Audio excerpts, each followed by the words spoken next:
सतेज पाटील धक्का देणार, महापौर पदावरून पडद्यामागे हालचाली. ते सरळ आहे की ते फोडू नये म्हणूनच त्यांनी त्यांच्या लोकांना बरोबर ठेवलेलं आहे. आता काय जर तरच्या गोष्टीवर जाहीर बोलता येणार नाही, बॅकडोर चर्चा जाहीर कशी करणार? आज त्याच्यावर मी बोलू शकत नाही. नमस्कार, मी अक्षय जहागीरदार आणि आपण पाहतात सकलम. कोल्हापूरसह राज्यातील 29 महापालिकेच्या निवडणुका नुकत्याच पार पडल्या आहेत. पहिल्यांदाच एवढ्या मोठ्या प्रमाणावर महापालिका निवडणुका एकत्र झाल्या.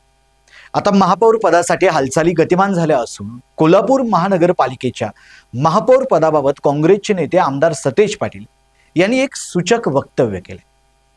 महायुतीला 45 जागा मिळाल्या तर काँग्रेस आणि ठाकरे शिवसेनेला 35 जागा मिळाल्या आहेत. त्यामुळे 41चा मॅजिक फिगर काँग्रेसला गाठता आलेला नाही. तर दुसरीकडे मॅजिक फिगर महायुतीने गाठला असला तर यामध्ये 26 जागा भाजपला तर 15 जागा शिवसेनेला मिळाल्या. त्यातच भाजप आणि शिवसेनेने देखील कोल्हापूर महापालिकेच्या महापौर पदावर दावा केला आहे. त्यामुळे या दोन्ही पक्षांमध्ये अंतर्गत संघर्ष पाहायला मिळतो. त्यातच आता काँग्रेसचे नेते आमदार सतेज पाटील यांनी महापौर पदासाठी काँग्रेस आणि शिंदे शिवसेना एकत्र येणार काय यावर बोलताना त्यांनी या गोष्टी जर तर वर असल्याचं म्हटलं. मात्र दरवाजाच्या आतील झालेल्या काही अंतर्गत चर्चा जाहीरपणे सांगता येणार नसल्याचं वक्तव्य केल्याने त्यांच्या या विधानावर अनेक तर्कवितर्क काढले जातात.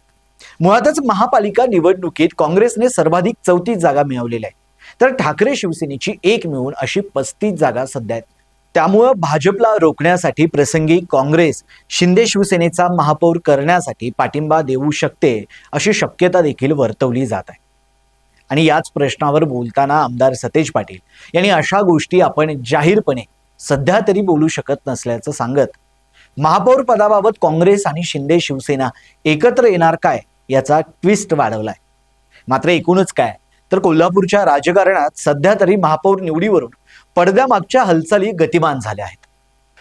तुम्हाला काय वाटतं, कोल्हापूर महानगरपालिकेचा महापौर कोण होणार? तुमच्या प्रतिक्रिया आमच्या कॉमेंट बॉक्समध्ये कळवा.